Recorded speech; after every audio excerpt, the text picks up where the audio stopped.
아멘. 본문 말씀을 통해서 오늘 지난주와 오늘 그리고 다음 주까지 신약교회의 구조는 목장이다, 이 제목으로 함께 은혜를 나누겠습니다. 하나님께서 교회를 통해서 많은 은혜와 복을 부어주십니다. 그렇기 때문에 우리가 건강한 교회, 또 성경이 말하는 그 교회를 세워가는 것은 우리의 큰 사명이고, 이 마지막 때에 가장 중요한 개념은 우리가 교회에 대한 개념을 세워가는 것입니다. 어디든 이 구조가 중요합니다. 국가도 어떤 시스템이냐에 따라서 그 국가의 방향성이 정해지고, 여러분 가족 치료도 간증 설교 이만큼 했으니까 다음 주에 합시다. 진짜 잊어버렸습니다. 지난주 원래 하기로 했는데 이재훈 집사님이 그래서 다음 주에 이재훈 집사님 간증을 하겠습니다. 가족 치료도 가족의 구조, 시스템을 바꾸는 것이 가족 치료의 핵심인 것처럼 교회도 이 구조가 참 중요합니다. 성경에서 말하는 그 구조는 하나의 목장이었습니다. 지난주는 여기에 대한 성경적인 근거를 말씀을 드렸어요. 성경에서 교회를 시작할 때는 하나의 가정교회로 또 소그룹으로 시작을 했는데, 그것은 물론 그 당시의 상황 때문에, 즉 핍박받는 시대이고 예수 믿는 것을 드러내고 믿을 수 없는 시대이기 때문에 사실은 소그룹으로 가정교회로 시작을 할 수밖에 없는 상황이기도 했습니다. 그런데 하나님께서 교회를 시작할 때 그런 상황 속에서 가정교회를 시작한 것은 단지 그런 상황 때문에만이 아니라 교회의 존재 목적을 이루기 위해서는 반드시 이 구조가 필요했기 때문이다 말씀을 드렸어요. 교회의 존재 목적은 영혼을 구원해서 제자 삼는 것입니다.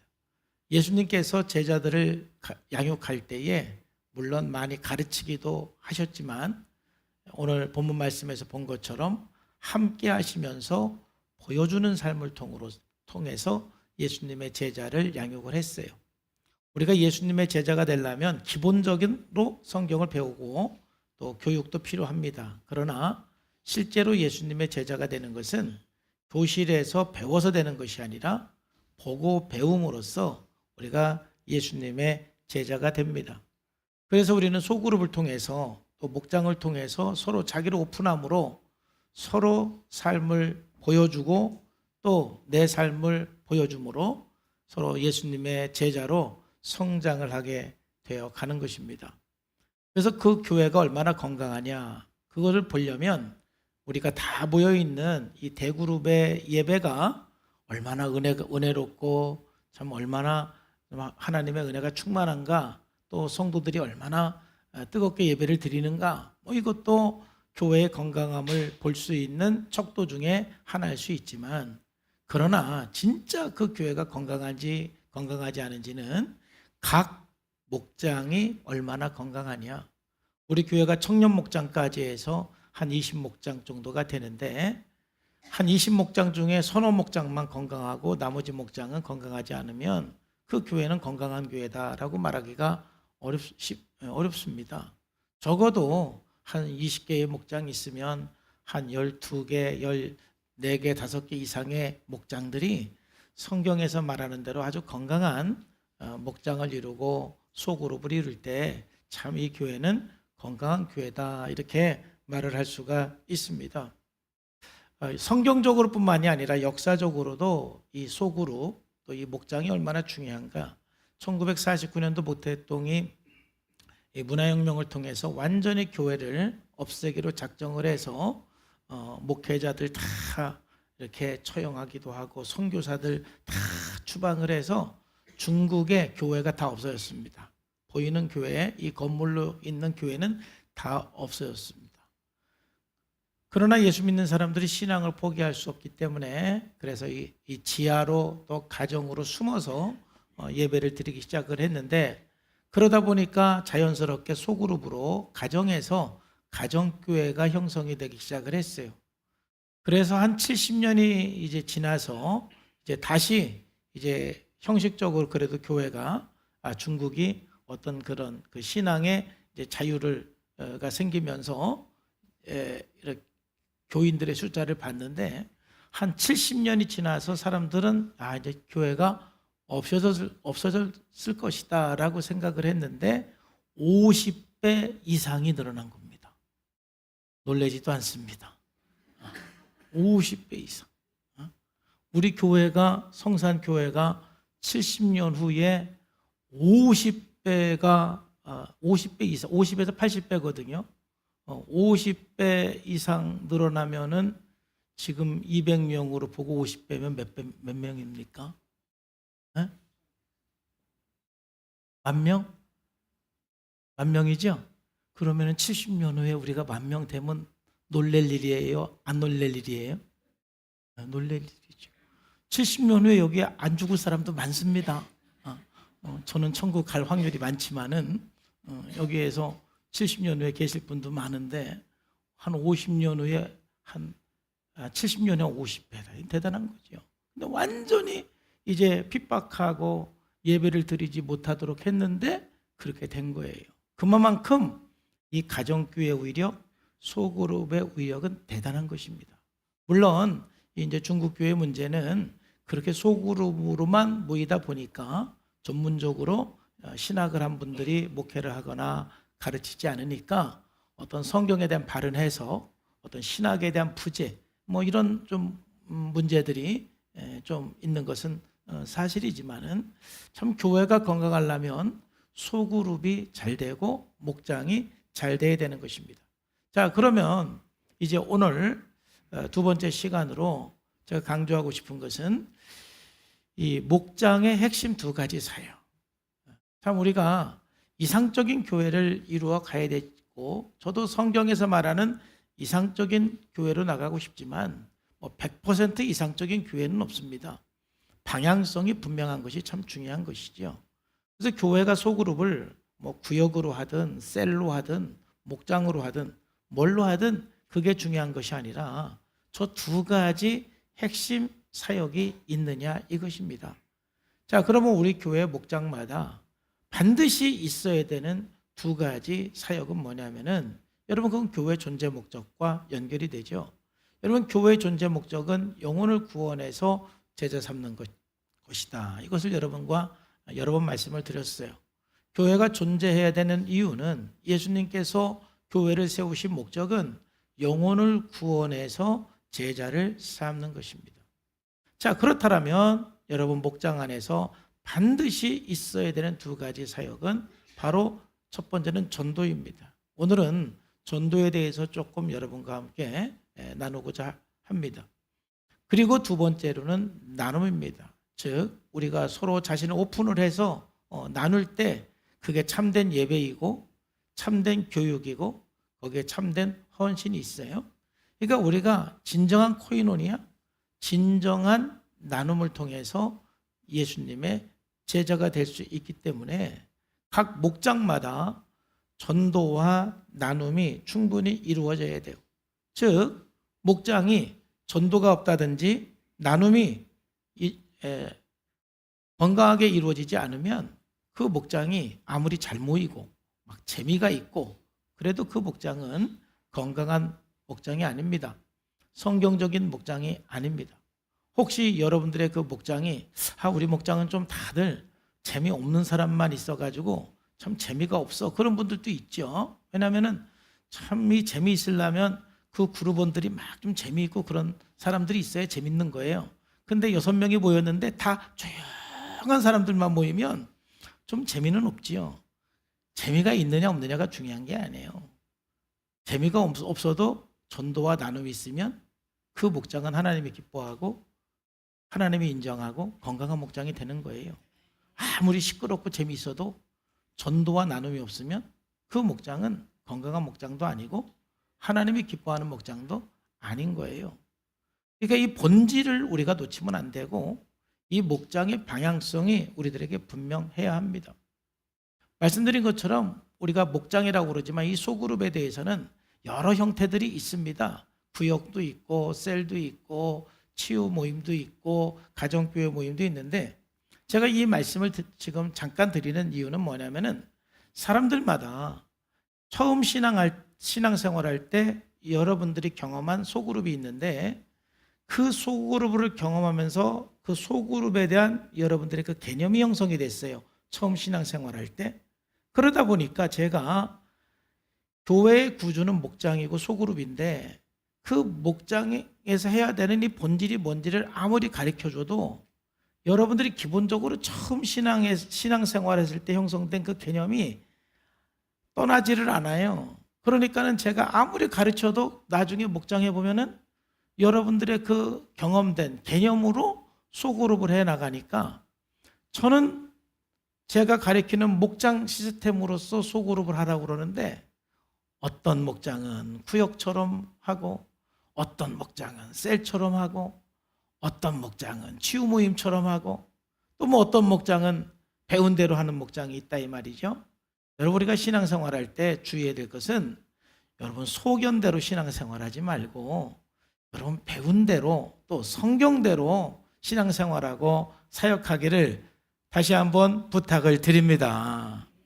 여러분, 이 속회 구역은 아마 존 웨슬리부터 시작을 했고, 그때의 처음의 시작은 아마 똑같이 이 전도와 이 나눔에 초점을 맞춰서 시작을 한 걸로 알고 있습니다. 그런데 세월이 지나면서 우리나라에서 예전에 구역, 속회하면은 교회에서 이렇게 지역별로 또는 연령별로 사람들이 이렇게 이제 구성을 해주고, 그리고 거의 여자들 중심으로, 남자들은 뭐 거의 구역에 참여하지도 않고 구역이 형성되지도 않았습니다. 그러면서 이제 구역이나 속회가 뭐 예배도 드리고 하지만은 대부분의 목적이 친교 목적이었어요. 뭐 예배 간단히 드리고 서로 친교하고 어쩌면 교회 하나의 조직으로서 형성이 돼 있었는데, 그것은 건강한 성경에서 말하는 소그룹이 아닙니다. 아무리 구역이라는 이름으로 모이더라도 거기에 전도가 있고 진정한 나눔이 있으면 성경적인 소그룹이 되는 거예요. 또 셀은 아주 너무너무 다양합니다. 목적에 따라서 어떤 교회 셀은 어떤 교육에 중점을 두는 셀도 있고, 어떤 교회 셀은 나눔에 중점을 두는 셀도 있고, 어떤 교회 셀은 어떤 그 전도에 막 목적을 두는 셀도 있고, 교회들마다 어떤 그 셀에 어떤 목표를 두고 다양한 셀을 이루는데, 여러분 이 셀이 다양한 모습으로 있지만 그 어떤 한 가지의 목적을 가지고 셀을 할 때 그건 성경적인 셀이라고 할 수가 없다. 바로 셀이라는 이름으로 하도 거기에 두 가지, 전도와 진정한 나눔이 있어야만 되는 것이다. 자, 치유 모임을 제가 왜 여기에 넣느냐 하면은, 우리 교회에서 특별히 회복 프로그램을 하다 보니까 참 교회에는 이 문제 그룹 모임도 있어야 되고, 반드시 이런 치유 모임, 상담 모임도 교회는 반드시 필요합니다. 그런데 목장이 그 기능만 하면 거기는 성경적인 목장이라 할 수가 없습니다. 목장 모임을 할 때 목자가 하나의 상담사처럼, 목원들은 하나의 내담자처럼 서로 자기의 문제를 내놓아서 그 문제를 해결받는 그런 곳이 되면 안 되는 것입니다. 그러면 건강한 목장이 아니에요. 성경적인 목장이 아니에요. 또 우리는 지금 가정교회, 원래 성경에 있는 건 가정교회이고 목장인데, 우리는 그래서 가정교회 또 목장이라는 이름으로 하는데, 우리가 아무리 목장이라는 이름을 쓴다 할지라도 이 두 가지 사역이 없으면 그건 목장을 이름을 쓰지만 목장이라고 할 수가 없는 거예요. 목장이라고 할 때는 반드시 이 두 가지가 있어야 된다. 뭐죠? 전도와 나눔이 있어야 돼요. 그래서 오늘은 전도에 대해서 조금 강조해서 나누고, 다음 주에는 나눔에 대해서 좀 여러분과 함께 나누겠습니다. 여러분, 교회는, 이 목장은 전도 안 하면 죽습니다. 한번 옆에 있는 사람에게 인사합시다. 전도 안 하면 목장은 죽습니다. 시작. 여러분, 교회는 전도해야 사는 거예요. 목장은 전도를 해야 되는 것입니다. 자, 우리 교회가 그래도 한 5년, 지금 제가 7년, 이렇게 8년 되면서, 목장한 지 이렇게 한 8, 9년 되면서 재구성에 대해서 고민을 하게 되는 가장 큰 이유는 뭐냐면은, 목장들마다 전도가 되어서 분가가 돼야 되는데, 전도가 되는 목장이 너무 작은 거예요. 자, 그래서 전도가 되지 않은 상태에서 그 목장이 한 5년 지나고 또 한 7년 지나면 그 목장이 점점 힘을 잃어가게 되어 있습니다.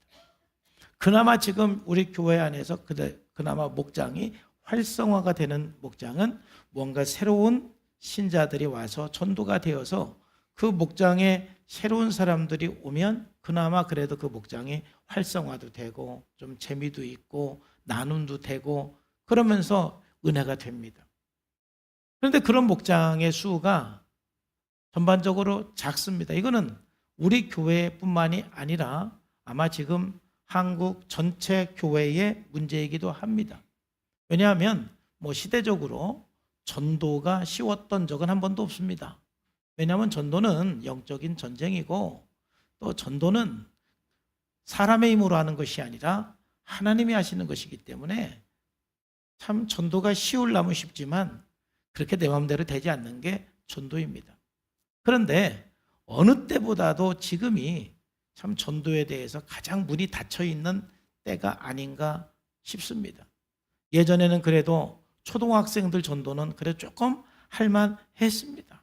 그래서 초등학교 앞에 가서 전도지도 나눠지고 전도하면 그래도 몇 명씩 교회 오고 그랬는데 지금은 그것마저도 하기가 어려운 시대 속에 우리가 살고 있어요. 정말 전도의 문이 많이 막혀 있는 시대에 살고 있기 때문에 참 전도하는 것 어렵다, 힘들다 그렇게들 말들을 하고 있습니다. 그러니까 전반적으로 교회가 전도되어서 새로운 신자들이 많이 오지 않는 추세이고 그러면은 그 교회의 목장마다 새 신자가 안 오니까 시간이 흐르면서 점점점 침체가 될 수밖에 없는 거예요. 그럼 침체된 그 목장을 조금이나 활성화시키는 것은 자꾸 2년마다 한 번씩 사람 바꿔주는 것밖에 없어요. 저는 그렇게 하기를 원치는 않습니다.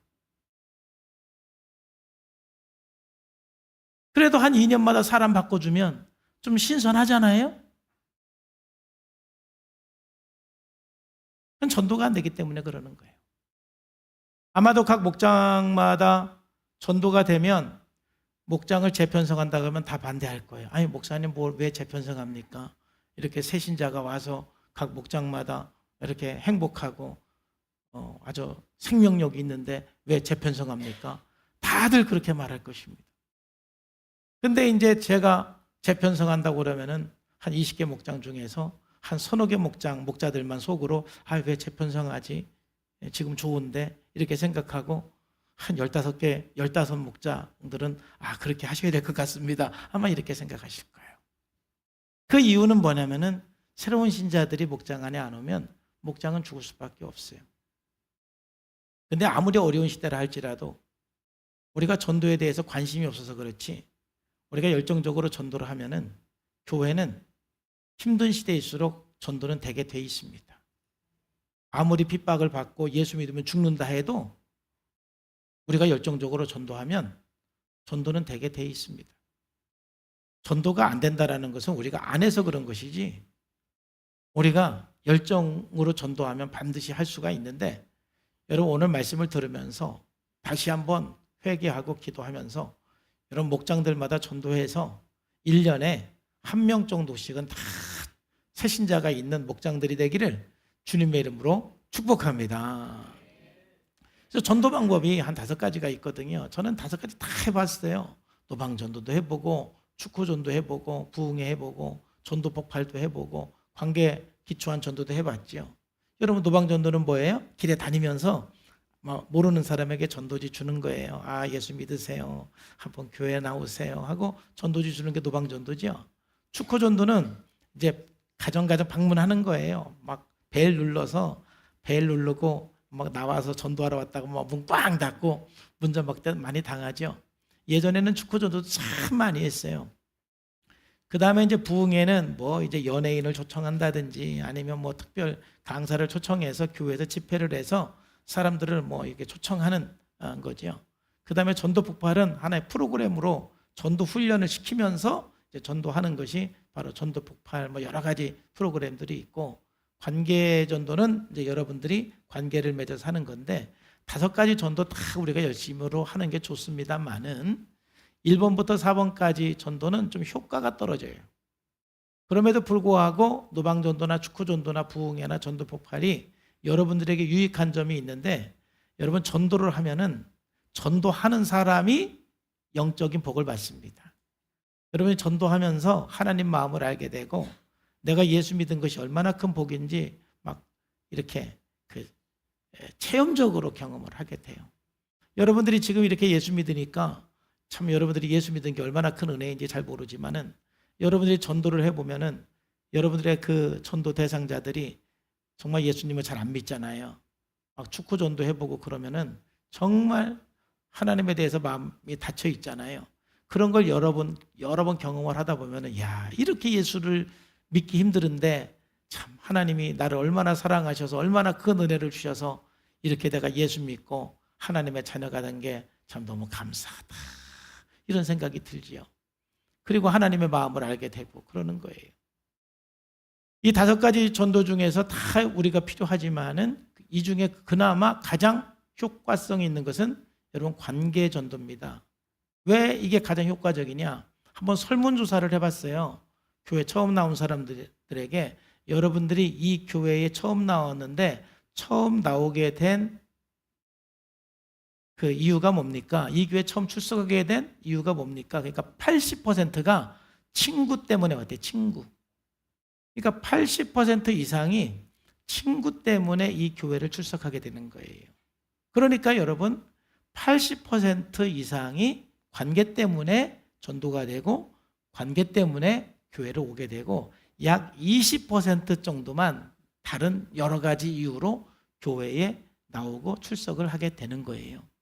그러니까 관계 전도가 아니면 20%의 효과만 있는 것이고, 관계 전도를 해야 그나마 80%의 효과가 있는 거예요. 우리 성산교회에 등록하고 출석할 수 있는 가능성은 여러분들이 아는 사람, 여러분들과 관계가 된 사람들이 여기에 출석하고 등록할 가능성이 있는 것입니다. 그렇기 때문에 우리는 관계 전도를 반드시 해야 효과성이 있는 것입니다. 자, 그러면 여러분들이 우리가 이 목장에서 어떻게 관계 전도를 해야 되느냐? 첫 번째로는 여러분 목장에 초청하는 그 자체가 전도입니다. 이 세상 사람들이 가장 갈망하는 것은 뭘까요? 이 세상 사람들이 가장 갈망하는 것은 어떤 교회 나가고 이것보다는 사랑의 공동체를 가장 갈망합니다. 나를 있는 그대로 수용해주고 공감해주는 그러한 공동체를 사람들은 다 갈망하고 있어요.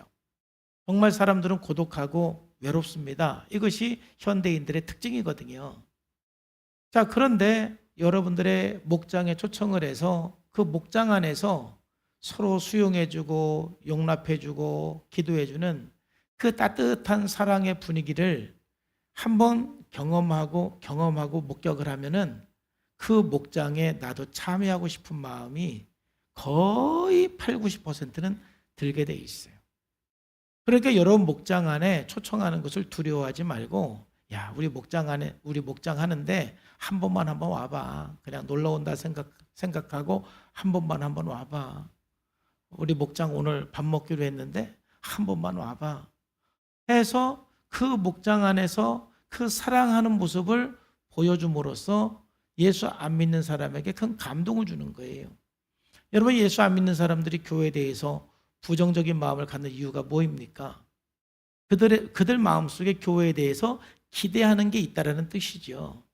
여러분, 교회에 대해서 불평이 있고 부정적인 시각을 갖는다라는 것은 역으로 말하면 기대하는 것이 있다라는 거죠.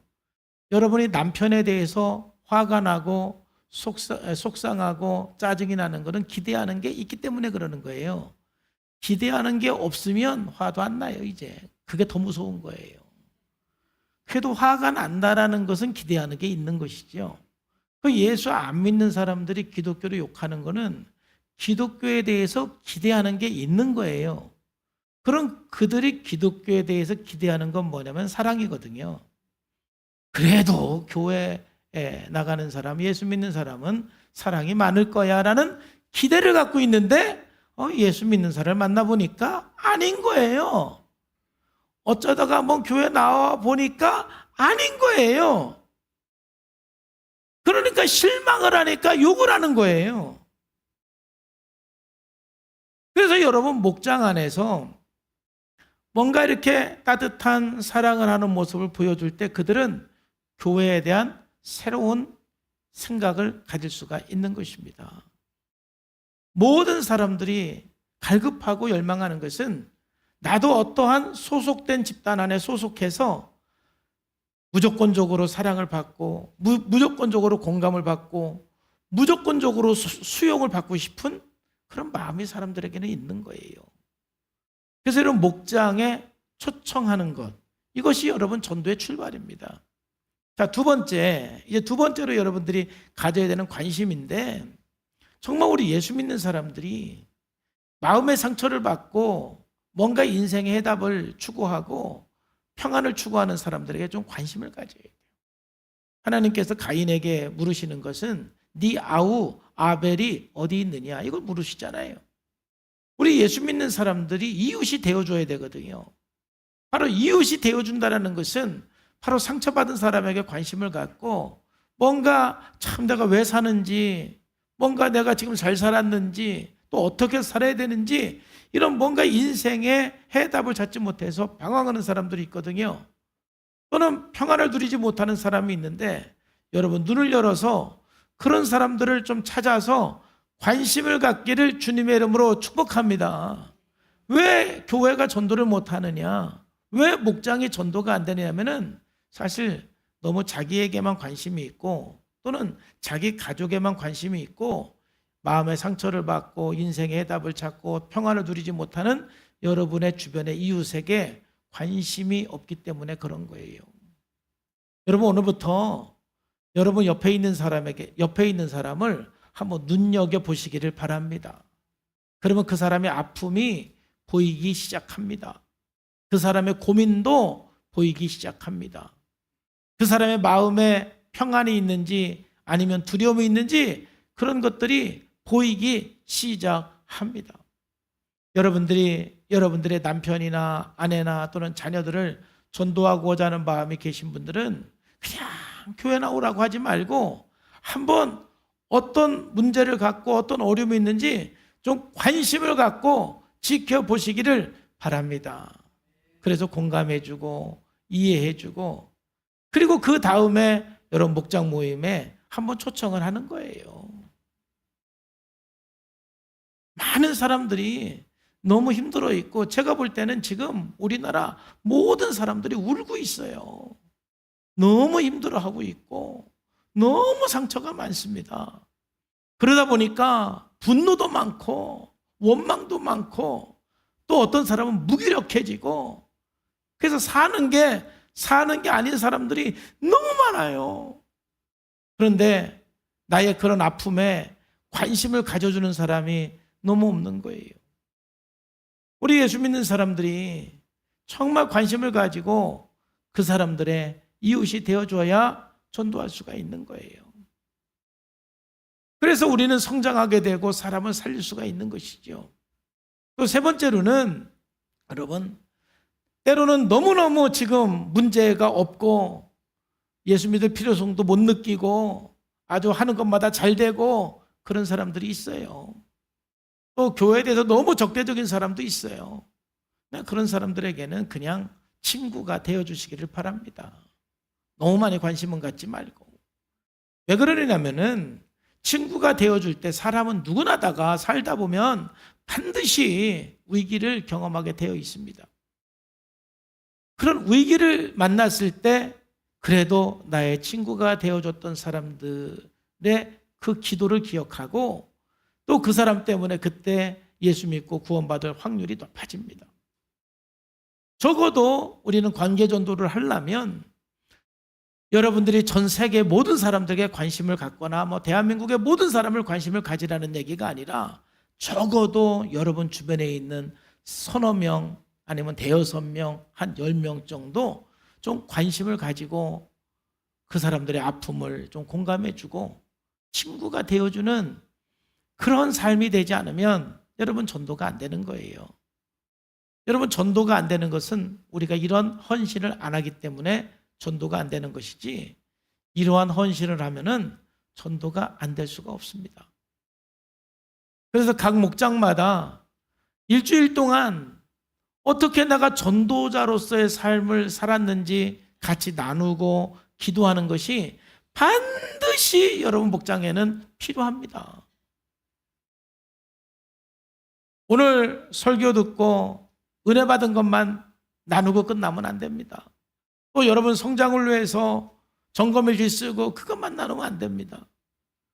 일주일 동안 세상 속에서 살면서 내가 그들의 이웃으로서 전도를 위해서 어떻게 기도하고 어떻게 사역을 했는지 이 나눔이 한마디, 한 20초 항상 여러분에게 그게 있어야 돼요. 그게 없으니까 전도가 안 되는 것이지, 각 목장 식구들이 그 영혼 구원을 위해서 어떻게 기도하고 어떻게 섬겼는지 매주 조금이라도 나누면 그 목장의 1년에 한 명은 반드시 전도가 될 수밖에 없는 거죠. 여러분 전도에 관심을 갖고 나누시기를 바랍니다. 그래서 여러분들이 사역리도 전하고 복음을 전한 다음에 그 다음에 다시 한번 예수 영접을 가능하면 목사님을 통해서 또는 목자님을 통해서 하는 것이 좋습니다. 여러분 우리가 왜 전도를 해야 됩니까? 정말 우리가 사람의 힘으로 모든 걸 다 해결할 수 있지만 사람의 힘으로 절대 해결할 수 없는 것이 바로 죽음과 죄와 심판의 문제는 인간이 절대 해결할 수가 없습니다. 인간의 죄와 죽음과 심판의 문제는 오직 예수 그리스도 외에는 해결될 수가 없습니다. 집 사고 직장 승진하는 거는 예수 안 믿어도 다 할 수가 있습니다. 결혼하고 아기 낳고 잘 사는 거 예수 안 믿어도 잘 할 수가 있습니다. 그러나 죄 문제 해결하고 죽음의 문제 해결하고 심판의 문제를 해결하려면 예수님이 아니고는 길이 없습니다. 근데 여러분 주변에 예수님을 안 믿는 사람이 있는데도 내 마음이 편안하다, 이거는 문제가 있는 거죠.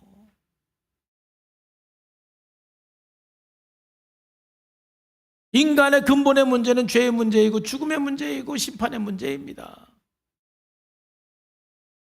이 세 가지가 해결되지 않은 채 살아가는 인생은 결국 두려움 속에 빠져서 평안할 수가 없습니다. 인생의 해답은 예수님 앞에 나오고 예수님을 믿어야만 끝이 날 수가 있는 거예요. 그러므로 교회가 소그룹으로 모여서 목장으로 모여서 영혼 구원에 관심이 없다라면 그 목장도 죽고 여러분들도 영적으로 죽을 수밖에 없는 거예요. 그러므로 목장 안에는 전도가 항상 최우선이 되고 전도를 위해서 함께 기도하고 또 때로는 전략도 세우고 여러분들이 어떻게 섬길까 기도하고 그러면서 반드시 1년에 목장에 한 명 이상씩 새신자가 올 수 있도록 사역하고 헌신하기를 주 예수님의 이름으로 축복합니다. 오늘 큰 두 번째로 목장의 조직에 대해서 살펴보겠습니다. 그래서 이 사역을 위해서 전도와 나눔이라는 이 사역을 위해서 소그룹이 필요한데 이 소그룹은 6명에서 12명이 가장 적당합니다. 제가 볼 때는 6명에서 8명이 제일 좋습니다. 6명 이하가 되면은 조금 사람이 부족하고 10명 이상이 되면 좀 많습니다. 그래서 가장 좋은 건 한 6명에서 8명이 제일 좋죠. 그러니까 참 교인들이 머리가 좋아가지고 8명에서 멈추고 싶어 합니다. 우리 8명까지만 하자. 왜? 거기서 더 나가면 이제 사람이 많아지니까 복잡해지거든요. 그리고 또 분가를 해야 되잖아. 분가를 한다는 것은 여러분 참 마음이 아픈 거예요. 모든 목장이 분가할 때 다 울고 서운하고 그렇습니다. 그러나 우리가 건강한 교회가 되려면 계속해서 전도가 돼서 12명이 돼가지고 분가를 해야 되는 거예요. 분가할 때나 목장을 조직할 때는 인위적이 아니라 자연적인 구성에 의해서 구성되는 것이 가장 바람직합니다. 교인들이 목자를 추천하는 방법은 예비 목자를 세우는 것이고, 우리 교회는 두 번째 목자를 임명한 다음에 교인들이 선택하는 방법을 지금까지 우리가 해왔습니다. 왜냐하면 뭔가 인위적이 아니라 자연스럽게 목장이 구성되기를 원하는 마음 때문에 그렇습니다. 물론 이상적으로 되지는 않습니다. 어느 정도는 좀 인위적으로 조절이 필요한 부분도 반드시 필요합니다. 그러나 할 수만 있으면 이런 인위적이지 않고 이게 자연적으로 구성되는 것이 가장 좋습니다. 그 다음에 이제 목장에 직책이 있는데, 목장에는 여러 직책이 있습니다. 근데 제일 여러분들이 잘 아는 직책이 목자지요. 목자는 목장의 책임자인데, 목자는 자원에서 모범이 되는 사람이고 하나님께 보고하는 사람이에요. 하나님 말씀을 보면은 너희 중에 있는 하나님의 양무리를 치되 억지로 하지 말고 하나님의 뜻을 따라 자원함을 하라. 목자는요, 가장 핵심이 뭐냐? 자원하는 마음이에요. 억지로 하는 게 아니에요. 두 번째로는 더러운 이득을 위해서 하지 말고 그랬는데, 더러운 이득은 뭐냐면은 물론 뭐 여러 가지 어떤 뭘 바라고 하는 것도 있지만, 더러운 이득은 여러분들의 심리적인 이득을 위해서, 내가 인정받기 위해서, 내가 뭔가 이렇게 존경받기 위해서, 자기 심리적인 이득을 위해서 하는 그 자체가 사실은 더러운 이득이에요. 오히려 맡은 자들에게 뭐하는 자세를 하지 말고, 이게 가장 주의해야 될 점입니다. 자꾸 이렇게 지도자, 리더가 되면 자기도 모르게 주장하는 자세를 가지려고 그래요. 근데 목자의 가장 큰 사명은 뭐냐면은 본이 되는 겁니다. 모범이 되는 거예요. 양무리의 본이 되라. 그리하면 목자장에 나타나실 때에 시들지 아니하는 영광의 면류관을 얻으리라. 저는 성산의 모든 성도님들이 목자 되기를 소망하기를 주님의 이름으로 축복합니다. 여러분, 목자가 됐을 때 하나님께서 주시는 그 은혜와 복이 굉장히 많습니다. 내가 받은 은혜가 너무 커서 사역을 하지만, 그런데 하나님 나라 가면 목자에 대한 영광의 면류관이 있어요. 여러분, 오늘 암송한 말씀도 땅에 여러 보물을 두지 말고 하늘의 보물을 쌓으라고 그랬잖아요. 바로 하늘의 보물을 쌓는 것이, 여러분들이 목자로서 헌신하고 사역하는 것이 여러분의 보물을, 여러분 시간과 물질과 에너지를 정말 하나님 나라를 위해 쓰는 거잖아요. 그게 바로 하늘의 보물을 쌓는 거예요. 절대로 땅에 떨어지지 않고요, 좀이나 동록으로 해야지도 못하고 도적이 구멍도 못 뚫고 도적들도 못하는 거예요. 그게 바로 목자의 삶입니다. 위대하고 하나님의 복이 있습니다. 그리고 히브리서에 보면은 이 목자는 너희를 인도하는 자들에게 순종하고 복종하라 그랬는데, 왜 그러냐면은 그들은 너희 영혼을 위하여 경성하기를 자신들이 청산할 자인 것 같이 하느니라. 목자의 임무는 뭐냐면은 정말로 목원들을 위해서 눈물로 기도하는 거예요. 제가 목사하면서 감사한 것 중에 하나가, 항상 내 마음을 다해서 기도할 대상이 있다는 것이 감사한 거예요. 물론 돌아가면서 참 어려운 사람들이 있지만은, 끊임없이 돌아가면서 누군가를 위해서 간절히 기도할 수 있는 대상이 있는 것이, 그게 감사한 이유는, 그렇게 함으로써 사실은 그분에게 복이 흘러가지만 하나님과 나 사이에 친밀한 영성이 항상 이렇게 시들지 않는 거예요. 이게 목사의 복이고 목자의 복입니다. 누군가를 위해서 책임감을 가지고 뜨겁게 기도할 수 있는 대상이 있어야 여러분 신앙생활 잘할 수가 있는 거예요. 어떤 위치에 있든 내가 책임질 수 있는 대상이 있어야 돼요. 여러분 책임질 대상이 있으면 좀 힘들고 귀찮을 수가 있죠. 그러나 여러분 책임질 대상이 없으면 성장도 없습니다. 또 상도 없습니다. 책임질 대상이 있는 거 여러분들 감사하게 생각하시기를 주의 이름으로 축복합니다. 책임질 게 많으면 그만큼 스트레스도 있는 건 사실이에요. 그런데 책임질 게 있어야 감사한 거예요. 사역자는, 목자는 책임감을 가지고 목원들을 위해서 기도할 수 있는 것이 얼마나 감사한지 몰라요. 자, 두 번째 직책은 뭐가 있냐면 예비 목자가 있죠. 자, 예비 목자는 이제 목장이 분가되면 이어서 목자가 될 사람을 예비 목자라고 하잖아요. 자, 예비 목자는 뭘 해야 되느냐 하면은 자기를 이제 목자로서 세워가는 시간입니다. 예비 목자 때 가만히 있으면 안 돼. 즉, 예비 목자라 하면은 저로 비교를 하면은 제가 목사가 되기 전 신학교 시절과 전도사 시절이 제가 예비 목자인 거예요. 그러면 제가 신학교 시절과 전도사 시절에 이제 나는 신학교 졸업하고 이제 전도사 몇 년 지나면 목사가 될 거니까 뭐 나는 그냥 시간만 흐르면 돼 해서 목사가 되면은 큰일 나는 거잖아요. 목사가 되기 전에 신학생 때 막 공부도 하고 준비도 하고 뭐 리더십도 배우고 그 다음에 또 전도사 시절에는 막 설교하는 것도 배우고 사역하는 것도 배우고 하나님 앞에 막 더 헌신하고 연단도 받고 그러면서 내가 성장해야 되잖아요. 그러니까 예비 목자로서 내가 지정을 받았다고 해서 세월이 흘러서 딱 목자가 되는 것이 아니라 예비 목자로 지정을 받았다는 것은 그만큼 목원들로부터 내가 존중을 받고 있다는 뜻이에요. 아직 부족하지만 존경을 받고 있다는 뜻이에요.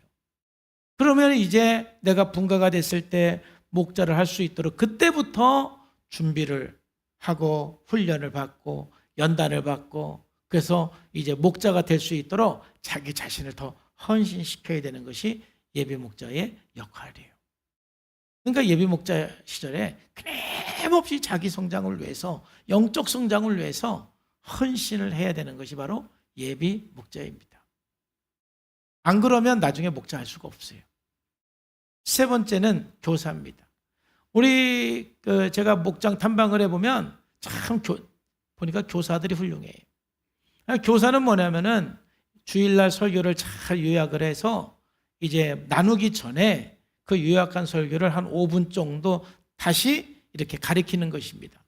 그러면 설교한 걸 여러분들이 썼지만 거기에 그 교사가 깨달은 것, 또 감동받은 것 이것도 같이 쓰기 때문에 저한테 들은 설교 내용이지만 또 다른 은혜가 거기에 더해져서 더 풍성해지고 그렇게 함으로써 말씀에 대해서 나눌 때 그 말씀에 대한 나눔이 더 풍성해지게 되는 거예요. 근데 이제 우리 교회 각 목장마다 교사들 보면은 참 그걸 잘하더라고요. 가는 곳마다. 그러면 교사라는 직책이 반드시 필요합니다. 그리고 교사는 정말 중요한 직책입니다. 그리고 네 번째, 한 사람 한 사람 다 이렇게 소개하기 어려우니까 이제 한 번에 말씀을 드리면 선교, 신교, 홍보, 재정, 음악 등 담당자들이 필요할 것이고 주일 예배 결석자를 점검하는 분도 필요할 수 있어요. 그냥 필요한 직책을 하나씩. 왜 이렇게 제가 많이 썼느냐? 여러분 목장 안에는 지금 갓 들어온 사람도 한 가지씩은 반드시 역할을 주어져야 되는 거예요. 그러니까 가장 못하는 목장은 누구냐? 혼자 다 하는 사람이 빵점 목자예요. 목장의 일을 갖다가 막 목자 혼자 다 해. 빵점입니다. 빵점. 목자 혼자 다 일하라고 목자를 세운 게 아니에요. 목자는 목자가 할 일이 있고, 예비 목자는 예비 목자가 할 일이 있고, 교사는 교사가 할 일이 있고, 나머지 다 직책을 맡은 사람들이 자기 사역을 할 수 있도록 돕는 것이 목자의 역할인 것입니다. 그래서 여러분들도 목장 안에서 신앙생활하면서 그냥 아무것도 안 하고 참여하지 하면 안 되고, 여러분 혹 지금 직책이 없으면 오늘 목장 모임 가서 목자님 저에게도 직책 하나 주십시오. 에? 그래야 명함에 한 줄 들어갈 거 아니에요. 직책 하나 받기를 축복합니다. 받으셔야 돼요. 그래서 그걸 위해서 여러분 헌신하고 충성해야 하는 것입니다. 자, 그러면 이제 또 세 번째로 가정교회 목장의 영적 구성원인데, 이게 참 중요합니다. 여러분은 목장 안에 구성원 아이들, 청년, 아비신앙이 있습니다. 자, 이게 왜 중요하냐? 여러분 나이는 순서가 있지만 신앙에는 순서가 없습니다. 여러분 우리 가정에도 이렇게 딱 아비가 있지요.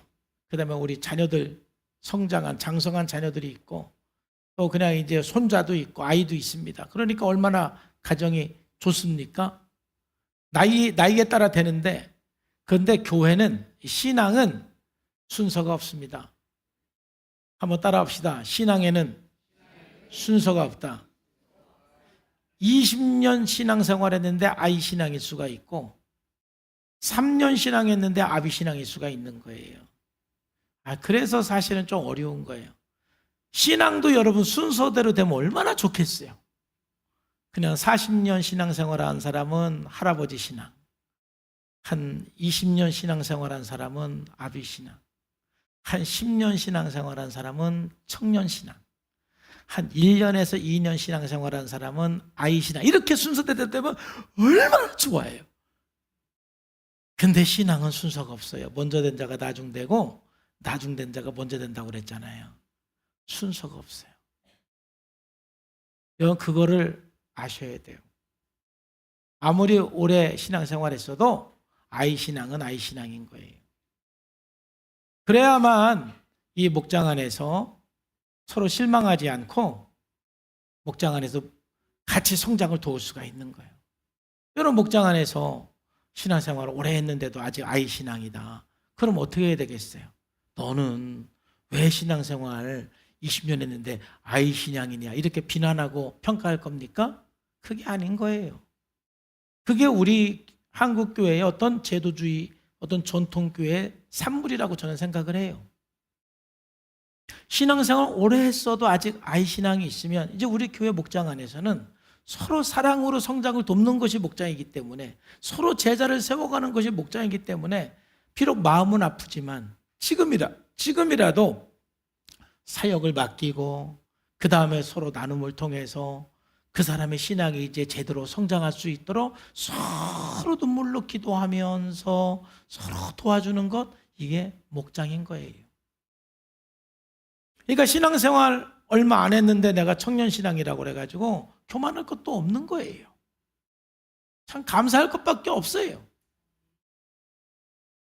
만약에 여러분들이 신앙생활 짧게 했는데 혹 아비신앙인데 교만해졌다, 그럼 그 사람 아비신앙이 아닌 거예요. 항상 겸손한 마음으로 서로 예수님의 제자로 성장할 수 있도록 돕는 것이 바로 목장의 모습이 돼야 되는 거예요. 자녀들아, 내가 너에게 쓰는 것은 너희 죄가 그의 이름으로 말미암아 사함을 받았으며, 자녀들의 신앙은 이제 막 예수 믿어서 죄 사함 받고 구원받고 하나님의 자녀가 된 사람이에요. 아비들아, 내가 너에게 쓰는 것은 너희가 태초부터 계신 이를 알았으며 그랬잖아요. 아비들은 하나님의 임재를 경험하고 내 경험을 통해서, 내 사역을 통해서, 내 삶을 통해서 하나님을 깊이 아는 사람이에요. 체험적으로 하나님을 아는 사람이에요. 수없이 많은 하나님을 경험하고 체험한 사람인 거예요. 청년들아, 내가 너에게 쓰는 것은 너희가 악한 자를 이기었음이니라. 청년신앙은 내가 어떤 세상의 영향을 받지 않고 여러 부정적인 것, 이런 거에 영향받지 않고 내 신앙을 딱 지키는 사람이 청년인 거예요. 여러분 목장 안에는 이 세 부류의 신앙 있어요. 그러면 아이 신앙이라고 뭐라고 할 것도 아니고 또 청년 신앙이라고 해서 또 교만할 것도 아니고 이 세 종류의 신앙인들이 함께 사역을 성장을 돕는 것이 바로 여러분 목장이 되어야 될 줄로 믿습니다. 서로 도와주세요. 서로 성장을 도와주세요. 서로 눈물로 기도해 주세요. 가장 우리 교회 안에서도 어려워하는 것이 우리 여러분들도 그런 것 같아요. 나보다 신앙생활을 더 오래 한 것 같은데 나보다 신앙이 좀 없어 보일 때 여러분들이 좀 힘들어하는 것 같아요. 힘들어할 거 없어요.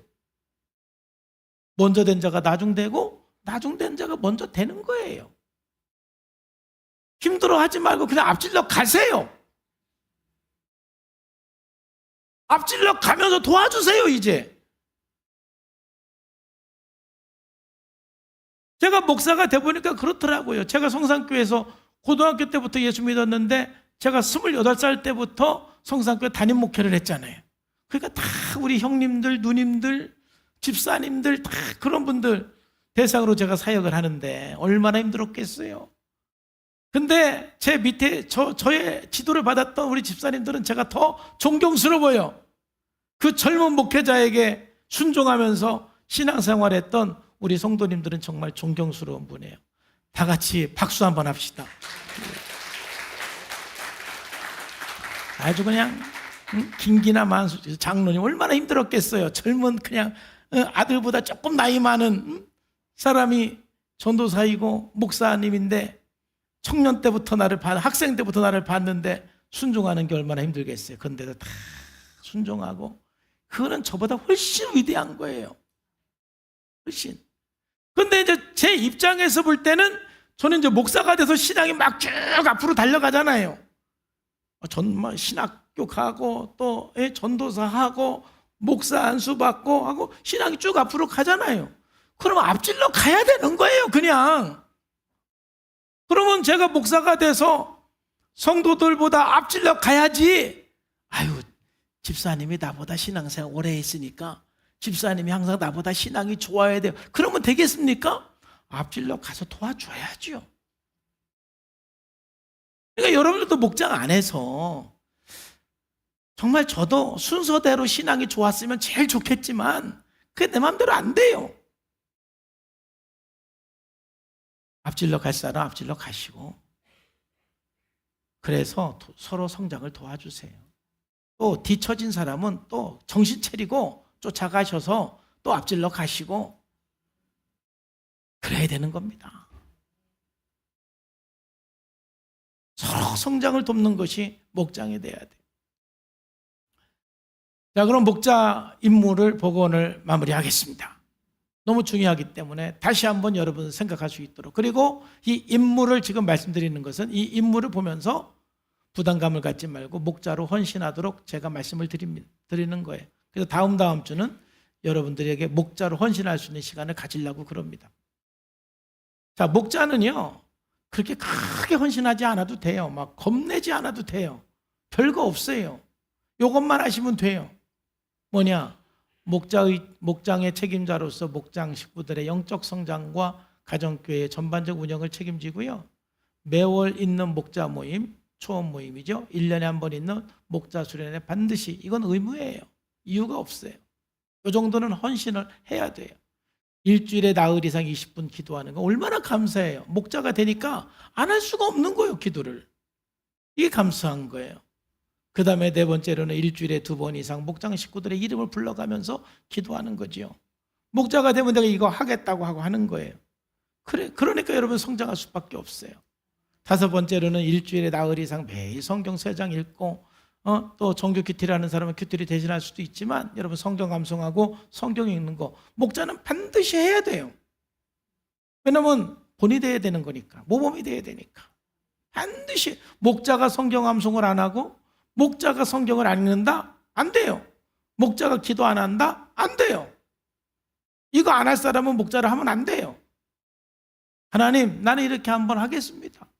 나 이렇게 매일 20분 이상 기도하겠습니다. 늘 성경 읽고 성경 암송하면서 말씀 읊조리면서 살겠습니다. 이 결단은 여러분들의 가장 위대한 결단이 되는 거예요. 이 결단이 여러분들을 복받게 하는 거예요. 그리고 여섯 번째로는 11조를 본교회에 들여서 청지기로서의 모범을 보이는 것이고, 그리고 일곱 번째는 1년에 한 명 이상 허그식을 할 수 있도록 지속적으로 전도를 위해서, 허그식은 전도입니다. 전도를 위해서 기도하는 거예요. 그리고 7가지가 우리 교회 목자의 임무예요. 별거 없지요. 그러나 이것만 잘하면 여러분의 인생이 보통 복을 받는 게 아니에요. 이왕 신앙생활하는 거 요 정도는 여러분들이 하고 신앙생활을 해서 하나님 나라 가서 썩지 않는 영광의 면류관을 받을 생각을 해야지, 아까 말씀드린 것처럼 나는 책임감 없이 그냥 신앙생활 할 거야, 나는 아무 부담감 없이 신앙생활 할 거야, 그런 분 아멘. 할렐루야. 안 했죠? 한 명도? 노면하셔야 돼요. 정말 우리가 헌신하고 하나님 앞에 나가야 돼요. 그래서 이제 목자가 할 일은 본을 보이고, 2번이 중요합니다. 2번 다 같이 읽어봅시다. 시작. 목장 식구들이 사역하도록. 자기가 다 하는 게 아니에요. 목장 식구들이 사역하도록 돕는 게 목자 역할이에요. 그래서 목장 식구들이 자신의 은사를 발견하도록 돕는 것이고, 또 예비 목자를 훈련시켜야 되는데 가능한 한 점진적으로 일을 맡기고 한 달에 한 번 정도는 목장 모임에 인도할 수 있도록 한번 이렇게 좀 해보기도 하고, 그러면서 예비 목자가 할 수 있도록 계속해서 준비를 시켜줘야 하는 것입니다. 사랑하는 성도 여러분, 정말 하나님은 교회를 통해서 여러분들에게 복을 주십니다. 지금 우리들의 사명, 저의 사명은 건강한 교회를 세워가는 그 방향성을 가지고 나가는 것입니다. 세상의 어떤 교회도 성경에 있는 대로 세워진 이상적인 교회는 존재하지 않을 것입니다. 그러나 적어도 우리는 성경에서 말하는 그 교회의 방향성을 향해서 나가는 교회가 되고, 앞으로 우리 교회에 점점점 많은 소그룹 목장들이 생기고, 각 목장마다 건강하고 전도와 나눔을 통해서 예수님이 제자가 되어가는 그런 목장들이 되기를 주님의 이름으로 축복합니다. 그럴 때 성산교회는 영원할 것이고, 앞으로 성산교회를 통해서 수백, 수천, 수만 명의 사람들이 앞으로 이곳에서 사람들이 예수 믿고 구원받고 살아나고 회복되고 예수님의 제자가 되어가는 그러한 놀라운 축복의 장소가 될 줄로 믿습니다. 기도하겠습니다. 하나님 아버지, 감사합니다. 오늘 교회에 대해서 함께 나누었습니다. 우리의 삶을 다시 한번 돌아보면서 정말 우리가 이 마지막 시대에 건강한 교회를 세워갈 수 있도록 헌신하고 내 삶을 드리고 충성하는 삶이 되게 해주시고, 그러므로 교회를 통해서 하나님의 놀라운 은혜와 복을 누리는 우리의 삶이 되게 하여 주옵소서. 예수님의 이름으로 감사하며 기도하옵나이다. 아멘.